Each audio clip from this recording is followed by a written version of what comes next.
Warning, I swear a lot. It is 2:29 in the PM and you're watching The Foreman. I'm your host, Foreman, and today I wanted to talk about getting good, or if you prefer a less memey title, how to improve in games. Generally, I guess this applies to a lot of things, but for the sake of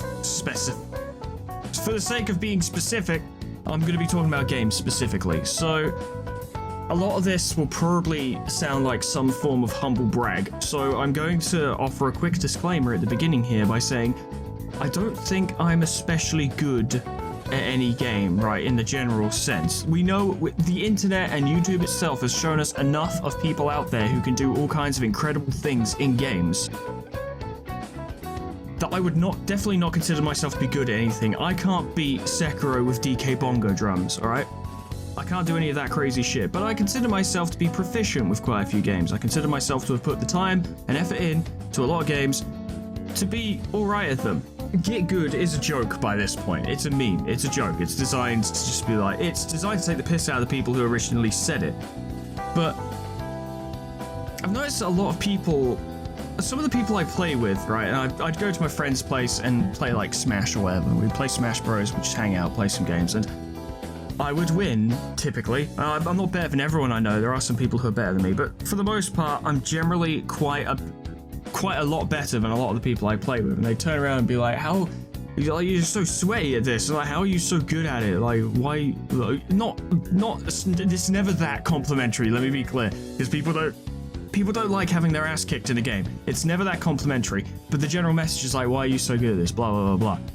In fact, my previous co-host, who was an idiot, we did a video together once, and I was just kind of handling something in the game. I was playing the game, and I was handling it without much trouble, and he was like, "Oh, you're handling this quite well," and I was just like, "Well, yeah, I've put in a lot of time."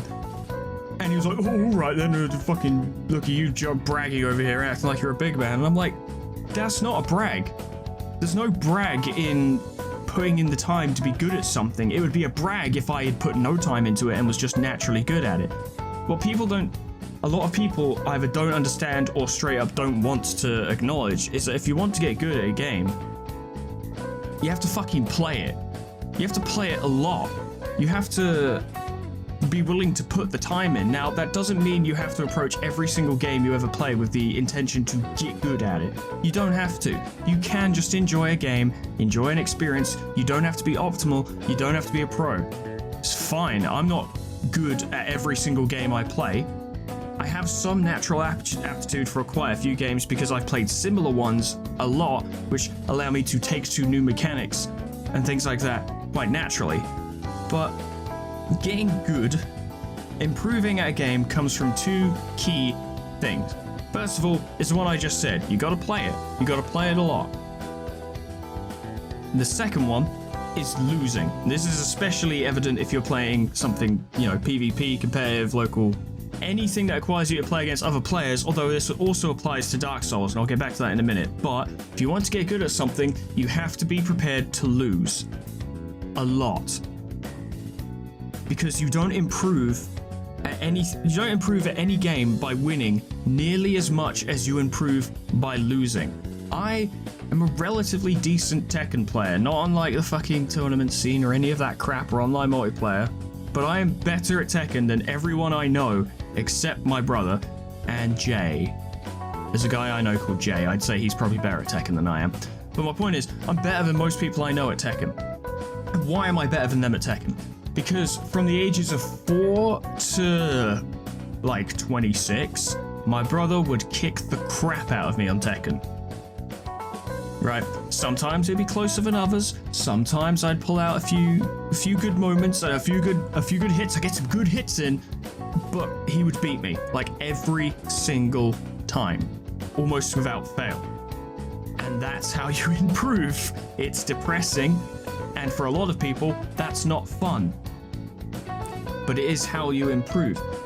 Once I realized this, it changed how I viewed these games. I don't get excited when playing Smash if I beat Zoe, because she doesn't play much Smash, not nearly as much as I have. I don't feel any excitement or satisfaction from beating someone who I am better than.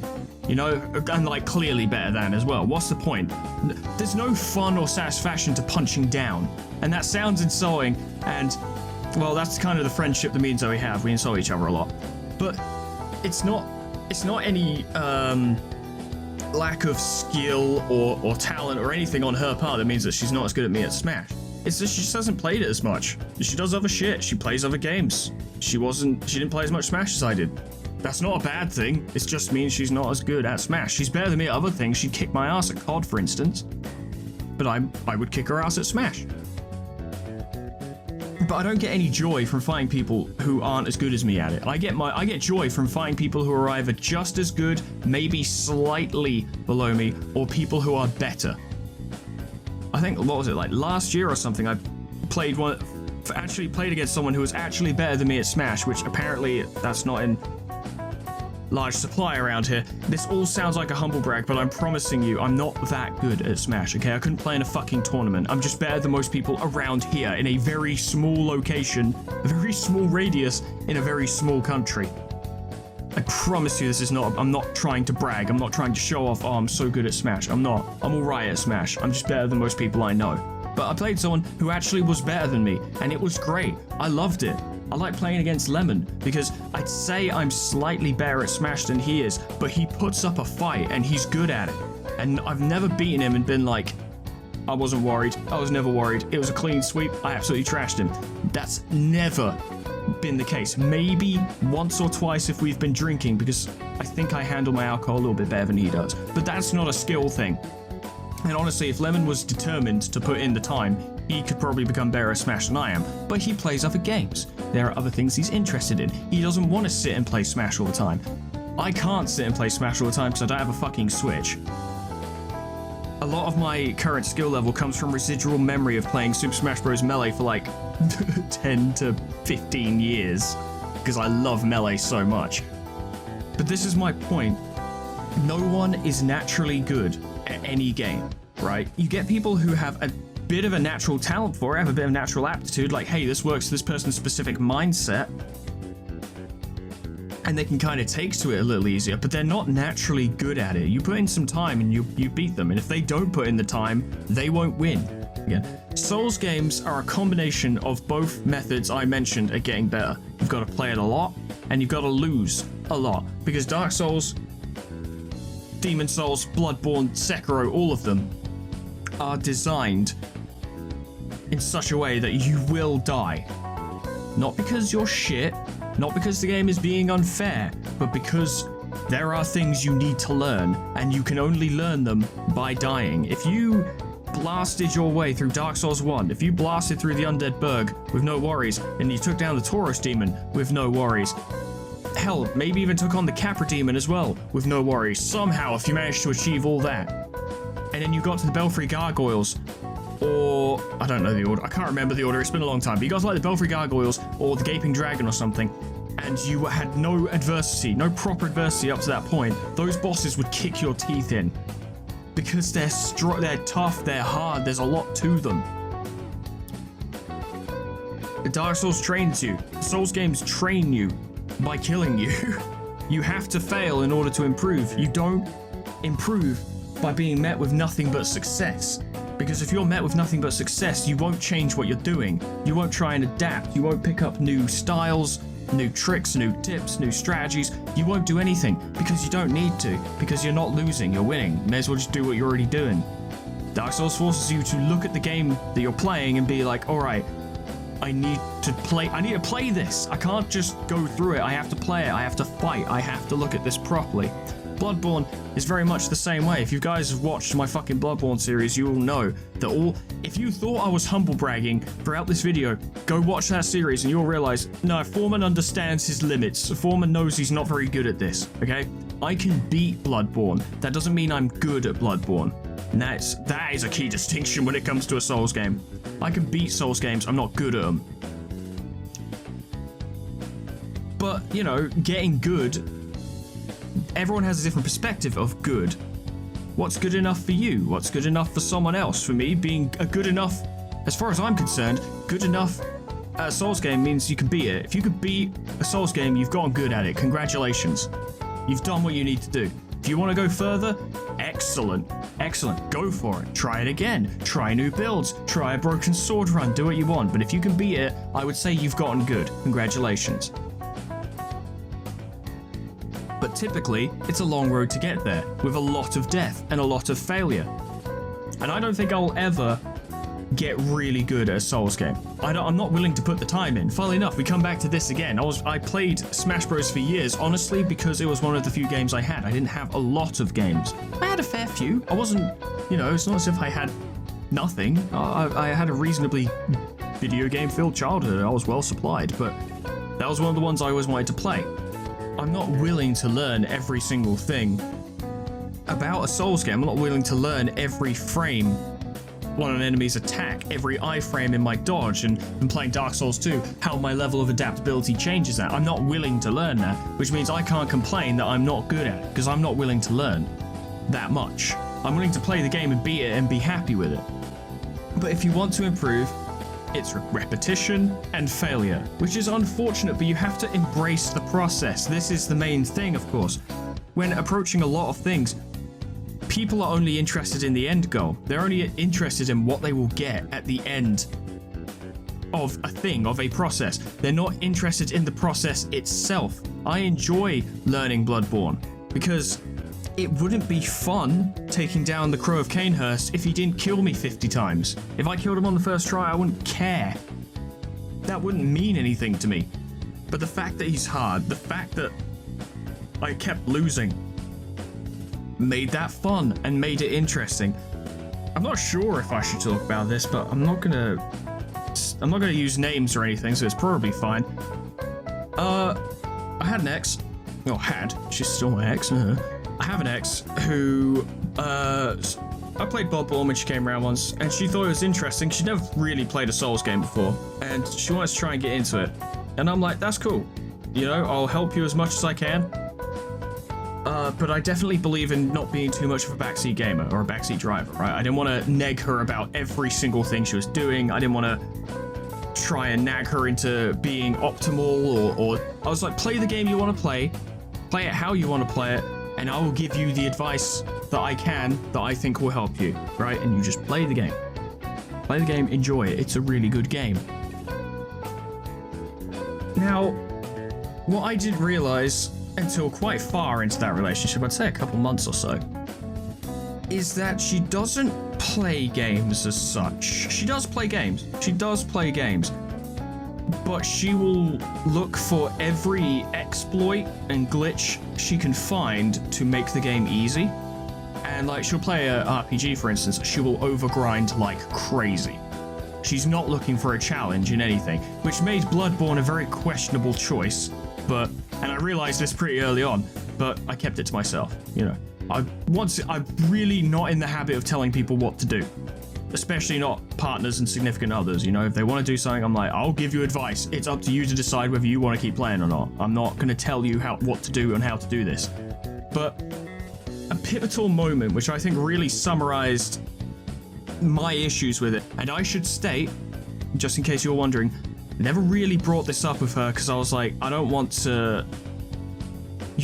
Look, she's playing the game. I'm not going to tell her how to do it. If I have an issue with how she plays, I'm not going to tell her because it's not her problem. And just because it bothers me doesn't mean I should bother her with it. It's not a big deal. It's annoying to me, but I can get over it. I can get past it. It's my failing, not hers, whatever. But the pivotal moment I found was it's on the bridge in central Yharnam. You know the place. There's the mansion off to the left. If you go all the way down, cleric base is at the end. There's those two werewolves, I can't remember what they're actually called, but there's those two werewolves near where you come up, and typically the idea is you're supposed to avoid them and go into the sewers, right? But you can fight the two werewolves, you can do whatever the fuck you want. When I went to hers, and I was like, yeah, I'll watch you play, and I can offer you some advice or whatever. And she went up through the mansion, that little manor that leads onto the bridge, and cleared it out, whatever. And I'm like, she's not exactly pro tier at the game, but she knows the mechanics and she's handling it. This is good. Some solid progress. And I knew the werewolves were coming up, and I'm like, all right, this is going to be a thing. because those guys are really hard. To this day, I can't fight them reliably. I have to die a few times before I get the hang of it. And what she did was she lured them down to the doorway leading from the manor onto the bridge, got them stuck there, and then swung at them until they died. And I was like, oh, that's quite a clever trick for taking them out, to be honest, because they are a real pain in the ass.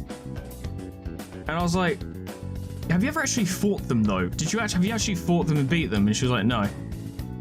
No, I didn't bother. And I was like, okay.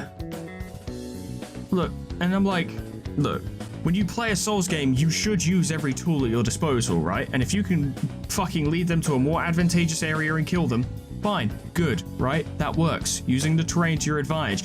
Yes, it's a bit glitchy, it's a bit exploity. Fine, whatever.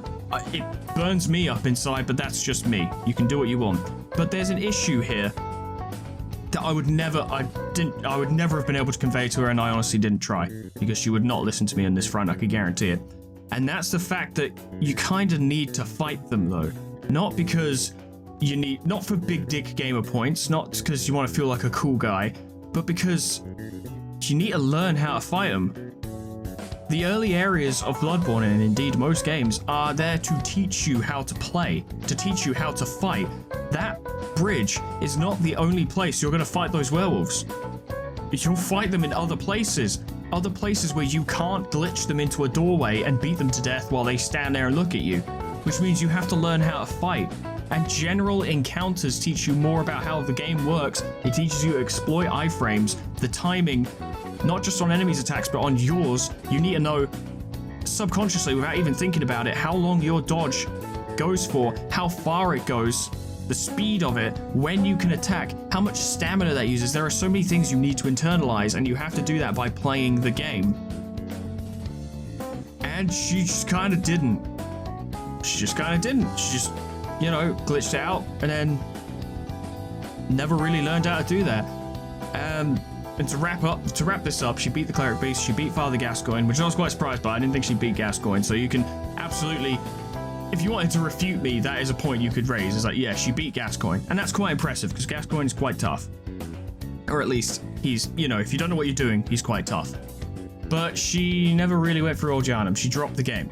And I presume this is because she did not learn how to play, came up against a brick wall, and said, nah, fuck this, because she doesn't like challenges, which once again begs the question why she started playing Bloodborne. But whatever. My point is that if you want to improve a game, if you want to get good at a game, I really hate using the term get good, but it's the Mimi title and I have to stick with it. If you want to get good at a game, you have to be willing to play it. You really do. You have to be willing to play it, and you have to be willing to fail. You have to be willing to fail is the key point, actually. You have to be willing to fail. And the Souls games force you to do this. If you aren't willing to do that, you won't beat them. You will give up. Because you will not beat a Souls game on your first try with little to no deaths. You just won't.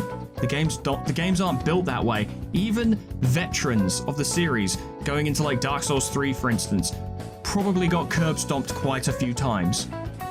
Their deaths would have at least, I was going to say at least be in the double digits, but let's be real, probably hitting triple digits unless they were especially good at Dark Souls in general and adapted quickly. But chances are, probably died more than 100 times.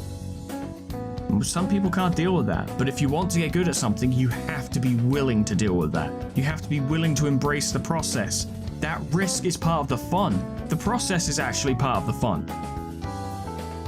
To come up against horrible bullshit and to see yourself exceed and beat it and get better and be like, I could never have handled this before, and now I can do it without even thinking about it.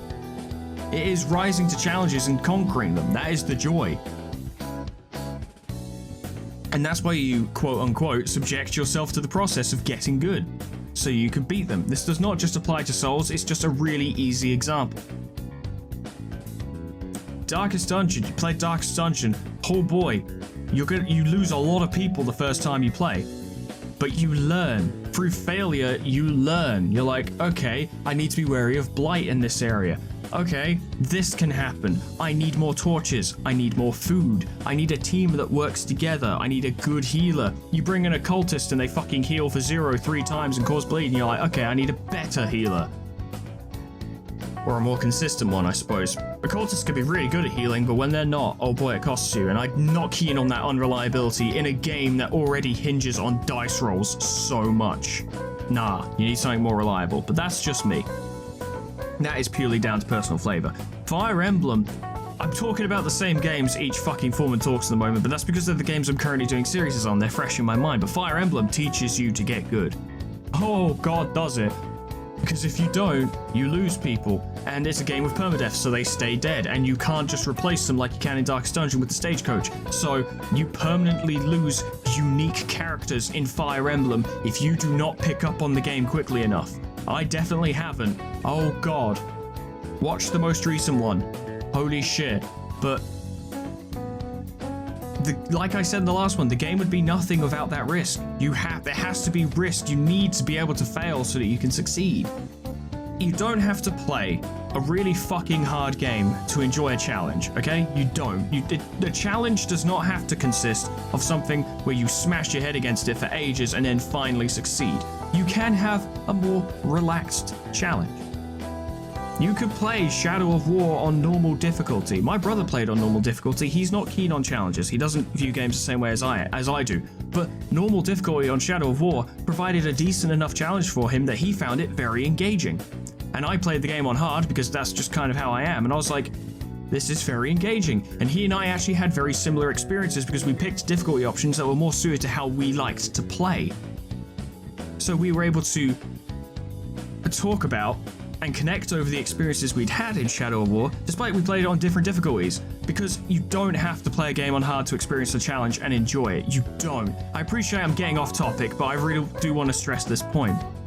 You need a challenge, I think, to really enjoy a game, but it doesn't have to be ridiculous. Don't take my words as meaning that if you don't play on hard, and you don't play Dark Souls, and you don't play Fire Emblem, then you're wasting your time. That's not true. Straight up not true. Fucking RimWorld punishes you. RimWorld forces you to learn. Oh boy, RimWorld forces you to learn, just occurred to me. You play that and your first colony dies and you're like, okay, maybe I should try planting food. I don't know. I should probably try hunting this time. Get some more food. Oh, the food's gone off. Okay, I should probably try and refrigerate it, you know? My colonists are getting upset because they're all sleeping in the same room. I should probably build them their own houses. I was attacked. I should probably build more defenses. RimWorld teaches you by beating you up, basically. You fail at RimWorld and you learn. And then RimWorld has that added thing of like, look, this game isn't a skill test, right? This is an interactive narrative experience. Failures are important for an interactive narrative experience. Because victory and triumph mean nothing without tragedy and failure. There has to be both. Light cannot exist without dark, etc., etc. Phasmophobia is actually kind of good at this as well. Because Phasmophobia is kind of harsh, actually. Because you lose items for failing. If you die and you fail and all of you die and you fail the fucking expedition or whatever the fuck you want to call it, the mission, you lose all your shit that you brought with you, and you have a limited amount of money. So you kind of need to be careful along those lines, and Phasmophobia kind of teaches you through failure as well. I mean, most games teach you through failure. I'm just listing off examples now, but like, the ghost shows up, you immediately sprint for the front door and the ghost gets you. And you're like, okay, don't sprint for the front door. But it was fun being chased by a ghost and being killed by a ghost. That was fun. It was a fun, tense, kind of scary experience. It was enjoyable. Me and Zoe have been playing a ton of Phasmophobia. Not recently, because we both have busy lives, but we'll pick an evening when we can and we play it, and it's a ton of fun. We'll sit there for a couple hours and just sweat Phasmophobia, and it's a ton of fun. There's only 2 of us, so we're working at a distinct disadvantage, but that forces us to work harder and play harder, and it's actually really fun, and I always look forward to doing that. But most games teach you through some form of failure or cost. In some games, you lose money when you die. So when you are killed and you lose money, you go, okay, I should have blocked. Next time I'll block. Next time I'll dodge. Next time I'll drink a potion. Next time I'll hit them harder or faster or do a different combo or what have you. You lose at a fighting game and the other character fucking does their win pose and you're like, fuck you. Next time, I'll jump instead of duck and then I'll get you. You can only improve, or no, not only improve. Maybe that's a bit too hyperbolic. You gain the most in terms of gaming skill and experience through losing. If you want to get good at something quick, play people who are way better at you than you. Just swear against people who are way better than you and get your head kicked in over and over and over again, and then ask them, and then ask questions. Be like, what do you think I should? What should I have done here? Right? How did I do here? What should I be focusing on during this match, during this fight, during this game? And what mistakes am I making? And they'll tell you like, well, your timing's a bit off here, or here, you went for like 3 mids, you should have gone for a low and a high, or you should have tried a jump, we should have thrown out an attack that was a bit quicker, you should be trying to break guard, or, you know, it applies to most, if not all, competitive games, and all games in general. If you want to get good at a game and you're not playing against real people, just play the game on not really fucking hard, actually. Let's roll that back a little bit. Because a game doesn't talk to you in the same sense. So say for instance you were playing Total Warhammer and you wanted to get better at Total Warhammer. Do not play it on Legendary, because Legendary is unfair. Legendary will not teach you to get better at the game. Legendary is there for when you are already good at the game and you want another challenge. Play it on like hard or something. And actually, I'm sorry because I'm fucking doing this and then I'm telling you guys shit and then changing my mind, but I actually think strategy games might not benefit from the same thing, if you know what I mean. Strategy games might not benefit quite so much from that go into an experience knowing you're going to fail and play it on really hard. I don't think strategy games work that way now that I think about it, because you need to learn what's in a strategy game, right? Say you're playing a new game of Civ 6. Yes, you could learn quite a lot by playing on King difficulty immediately, but if you fucking lose your capital by like 2000 BC, you didn't really have much time to learn anything, did you? So in some cases, actually, it really comes down to the individual game, doesn't it? It's tricky. Broad sweeping statements are always incorrect, but we want to try and narrow it down wherever possible, and it comes down to the individual as well. I think a combination of these kinds of things, right? If you want to improve something, we'll use Civ as the example, but like if you want to get better at Civ, yes, playing it on hard will help because it will force you to speed up what you're doing, but also make sure you play it on easy or really easy and just play a game where you beat the game from start to finish. You go from start to end of the tech tree and you see what's there. That's a thing, actually. Yes, we should throw in a third contingent for improving at a game, and that is some form of research. That doesn't necessarily mean going onto Google, finding the wiki and poring over 90 pages of information about individual items or anything like that, but you need to research a game, you need to play it. A lot of people, when playing Dark Souls or Bloodborne or whatever the first time, will research things while they play, because getting that information is helpful. You don't necessarily have to spoil upcoming encounters, but like for instance, research a build. You're like, I want to go for a skill build. Okay, what weapons work with a skill build? Where will I find those weapons so I'm not stuck with the threaded cane the whole time? Because the threaded cane is not very noob friendly. Or maybe it is and I just suck with it. I don't know. I'm going by my own assumptions here. But research also would be an integral part of improving a video game.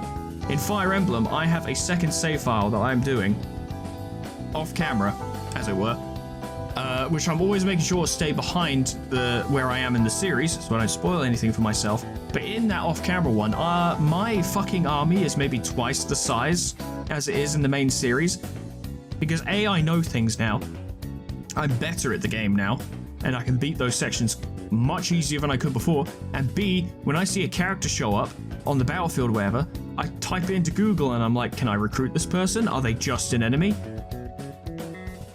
I played it again and I got that fucking troubadour lady, I got Rutger, I talked to Kath, set that up, my healers aren't dead, right? Just my roster size is so much bigger now that I am actually having to choose specific units for each mission because I have too many. which is its own challenge. But I've gotten significantly better at Fire Emblem by diving into it.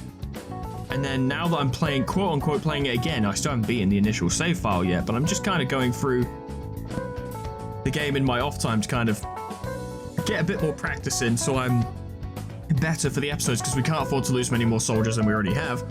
But I'm way better at it now because I suffered those losses, because I learned what not to do. I learned what risks to take and what risks to not take. I learned the potential negative outcomes to my strategies, to my tactics. What tactics work and what don't. What works. A lot of my knowledge of strategy that I went into that game with, God, I'm losing it, was informed by Total Warhammer. That's incorrect. Those tactics don't work there. You can't take Total Warhammer tactics into Fire Emblem. They're very different games despite both being strategy. Spears don't necessarily work against horsemen. Positioning does not work the same way. You could set up a battle line of spears, but they might just walk past them. There's no zone of control. You can't stop enemy units from going where they want to without either physically blocking them or killing them. These are important things that you don't think of until you've lost something to them. And you also learn to be prepared for bullshit. And oh boy, has there been a lot. I'll never be able to prepare for it all. You're always going to lose someone. In my fucking game that I'm playing off camera, I have in fact lost someone. Because I just couldn't prepare for that bullshit. Fucking Rutger comes out of that castle and just kills someone, practically. I tried to feed him someone who would actually be able to defend themselves, and it didn't work. So the game is kind of bullshit in its own way, but you still learn to adapt to these things through failure. By suffering the consequences, you learn how to do things better next time. This is how you improve. I would have never gotten as good at Tekken as I am now. And once again, that's not an insanely high level of talent in Tekken, right? I'm not insanely good at it, I'm just alright at it. But I would have never gotten to where I was now if I didn't consistently lose to my brother over the course of like 10 years. I had to get better at it by failing. If I beat my brother every time by spamming right kick, I would have never improved and I would have never done anything else, because why would I need to? Just spam right kick. It works. Everyone talks about how Eddie Gordo spamming C is like an unbeatable tactic. It's not. Just look at what he's doing. But you wouldn't know that. You don't know how to beat that until you've had it happen to you. You have to get beaten by that bullshit spamming in order to be able to beat it. It's annoying, but it's true. And you will be pleased with yourself for improving. You'll be pleased with just being able to see your own progress. And you'll be pleased when you go to a friend's party and one of your mates is like, oh, I'm pretty good at Tekken. And you're like, oh yeah. And then you stomp them fucking 2 rounds to none. And you're like, good game, buddy. And they just kind of quietly, accept their defeat. And you get to feel a little smug for a while. You get to feel a little bit smug. Yes, Aiden, I am talking about you. But I don't really have much more to say on the topic, so I think I'm going to round off here for today. This was a rambly one. They're all rambly. That is the point of this show. That is, in fact, entirely the point, is it allows me to verbally unload for about 40 minutes or so. But either way, thank you so much for watching. What do you think? Do you have better methods, or what you feel to be better methods, for improving in games? I should point out, for the purpose of fighting games as well, go into practice mode and learn a fucking combo. That is the foundation for getting better at a fighting game. Learn a couple combos. They don't have to be big ones. They can be 3-hit combos if you want, but learn something so you have a foundation to work off of. But we are done for the day. Do you have better methods, or what work better for you, or work well for you? Do you have methods that help you improve at games? Let me know. Maybe I could do with some. Maybe my blood pressure would go down if I had self-improvement methods that didn't involve smashing my head against the wall. But I digress. Thank you so much for watching. Whatever I talk about next time, and fuck, I don't know, man. Truly, I have no idea. I think I was supposed to talk about the new year this time, but I forgot. I'll talk about it next week. I'll talk about the new year next week. Fuck it, who cares? I'll see you there. See you next time. Toodles. Goodbye.